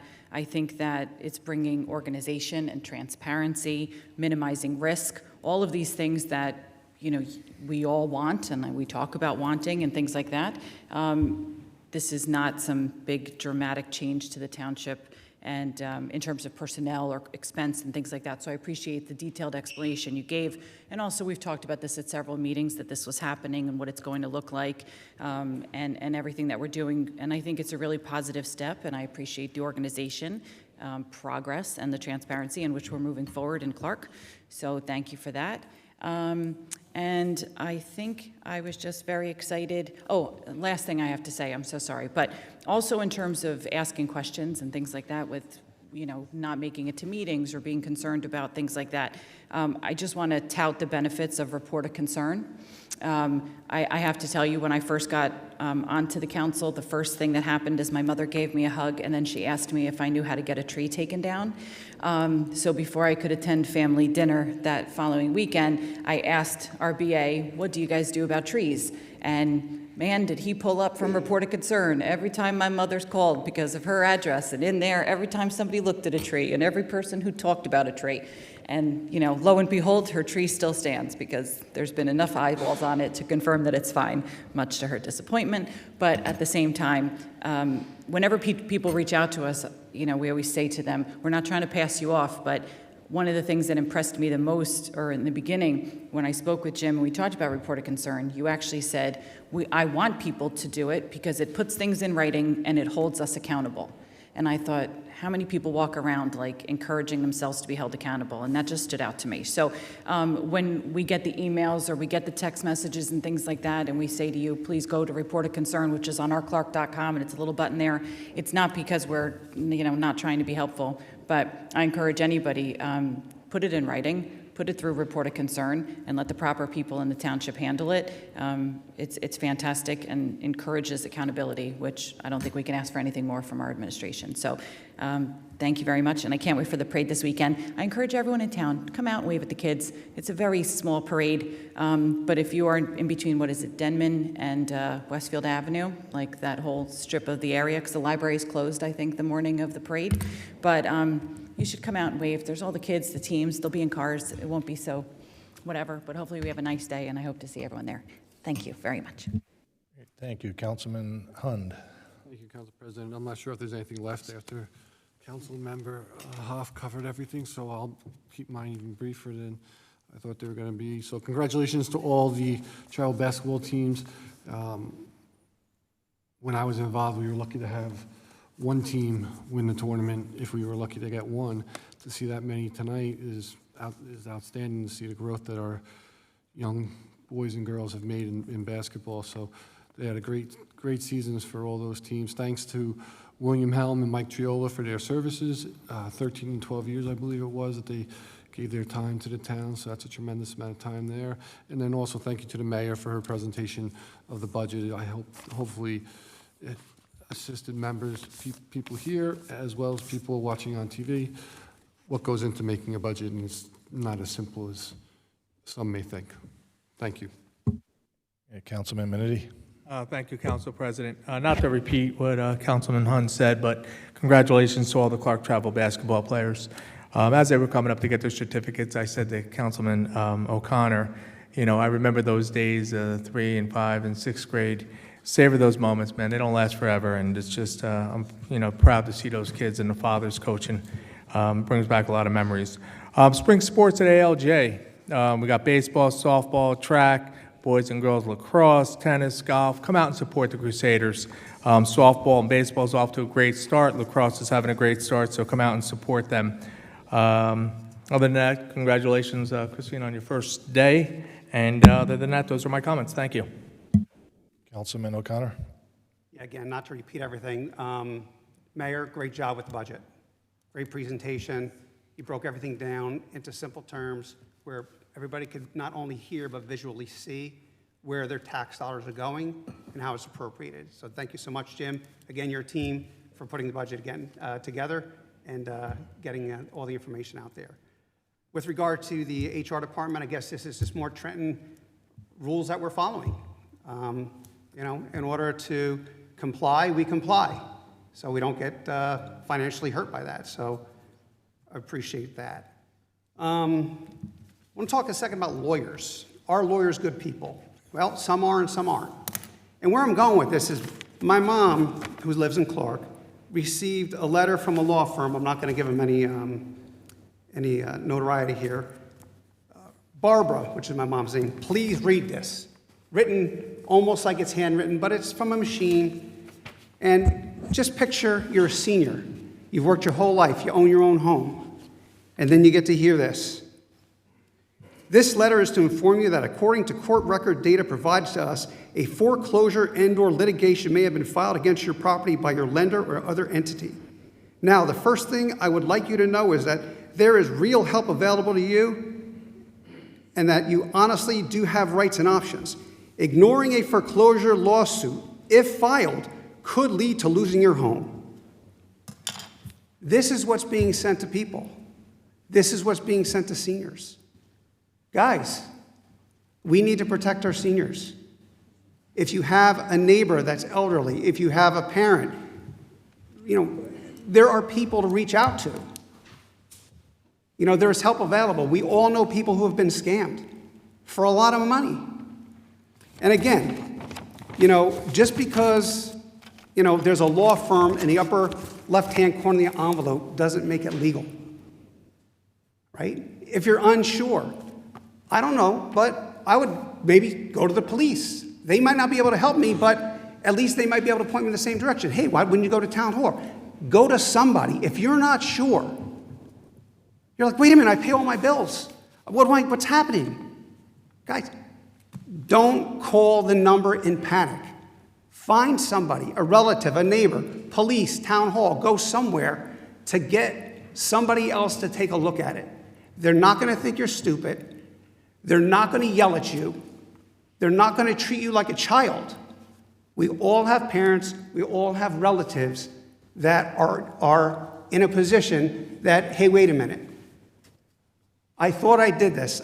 I'm not confused, but I don't want people to think I'm confused. If I get confused, they're going to think I can't live on my own. They're going to take my car. These are all real thoughts that seniors have. It's up to us to protect the people who protected us when we were young. It's our turn to give it back. So please, reach out. And seniors, if you're listening, you're not stupid. You're not confused. It's okay to ask for help. It's out there for you. Please ask. I know people who've been scammed for over $50,000 because they were promised, you won the Publishers Clearinghouse, all you have to do is send us money. But you know what they sent? They sent gift cards. I saw a lady in front of the police station crying one day because the bank told her that, hey, wait a minute, you've been sending a lot of money. And when the bank finally looked at it, they're like, this isn't real. They told her to go to the police department and file a report. It's our turn to give back and protect the people who protected us. That's my comment. Thank you. Great, thank you. Councilman Toll. Thank you, Mr. President. The Rollway River cleanup is this April the 25th at 8:30 at the Winfield Park Dam. Joe Zebo runs this event, and we ask you to come out and help join in cleaning up Mother Nature. It's a great event from 9 o'clock to 12 noon. They have refreshments after, but it's a great event to do the Rollway River from Winfield Park, Jackson's, down to Jackson's Falls, into Rollway Park itself. So that's the Rollway River cleanup. The Clark Reservoir was brought up, and I'm going to answer what I can answer, but I'll direct all of the questions about the reservoir and why the cleanup is being done to the chairman of the Clark Environmental Commission. But I will say this. If there's something wrong, something that you see that's not correct, you do what you can to make it right. Cleaning up the reservoir was always, we're giving extra help. We don't own it anymore. We haven't owned it since 2007. What I'm saying is, if we can help the county who owns it, then that's good. We can go and clean it up. Are we happy about what's happening now? I'm going to give you my own personal opinion. No, I'm not. The reservoir in the current state is a mess, but there's a reason it's a mess. It's being dredged. When you take wet mud, wet dirt, and you carry it out from a location out of where it was water, and you drag it out of there, it turns into a mess. And that's why it's then deemed a construction area. And when the construction is completed, the mess will be cleaned, because they've been going back and forth in front of St. Agnes cleaning that on a regular basis. But for now, in my opinion, it's a mess. And it will be a mess because they're digging wet mud out of the reservoir, and that's what's the original project we wanted years. I'm talking 40 years we wanted that done. And they finally are doing it. I wish they would, my own personal opinion, I wish they'd go deeper. It shouldn't be just 4 feet down, it should be 8 feet down or more. Go down to bedrock, clean it all out properly, go shore to shore, not just a channel on one side of the reservoir, but that's my opinion. Now, Environmental Commission does their thing. They do what they got to do. I'm a liaison. I don't make decisions for them, but I take their thoughts and bring them back to here. Please join them when we do the full reservoir cleanup in the fall. We will only gladly help keep the waterways that are in our town that we have no more jurisdiction over, but we try to make a better community and a better Mother Earth. Next. If you have any questions about the reservoir, which I know a lot of people did, I got emailed text for the turtle issue, and I felt horrible about that. I went down to the reservoir and I saw what was going on, and it's horrible. But you're dredging a waterway. It's not going to be, not everyone, I don't want to say not everyone's going to be saved, but you want to make sure they go out of there, extend it themselves to get it done right. If you have a question or concern about the reservoir, I'm not the solution or a question to your answer. I refer you to BA, Jimmy Ulrich, who's going to take your same thing that you send to me, I send it to him, and it goes down to the county officials. I don't have the solutions, but I will take your concerns and I'll take your voice and make sure it's heard in the proper location at Union County. So that's for the Environmental Commission. It's been fun. Tough week in Clark. My neighbor of 50 years passed away. He was only a year older than me. He was ALJ class of 79. He was on the football team. Everyone, when you knew him, maybe you didn't know his name, but his name was Joe Yash. And I can't even believe I'm speaking about him tonight because he was always a character. But he was a good neighbor. He watched out for my mom, watched the neighborhood. Always, hey, you moving in? Come on, welcome. What can I do for you? One of those special people that made the fabric of this community. And he was too young. Heart attack took him out quickly. But again, when you have that kind of loss, it makes you appreciate what you've got around you. What's your neighbors, what your community is. And yes, we will get the answers done. Maybe you don't like it, I'm sorry, but we're going to work our way to getting a solution to the problems and working to a better Clark. Thank you, Madam President. Mr. President, thank you, Mayor and BA Ulrich. I don't mean to throw more work at you, Jimmy, but we want to get these questions answered properly. About turtles. Thank you. Thank you. Jim, you have anything from the BA or administration? I just want to congratulate Christina. I guess she lost the towing cost. Counselor, you have anything? No report, Mr. President. Captain Akabu, do you have anything from the police department you want to add tonight? Thank you. Christina, anything from the clerk's office? No comment. Thank you. All right, I don't have anything to add to the meeting other than please come out for the softball and Little League picnic this Saturday. It kicks off at 9 a.m., so a motion to adjourn. Thanks, Councilman Toll, second. Thank you, Councilman Hund. All in favor? Any opposed? Thank you. Have a good evening.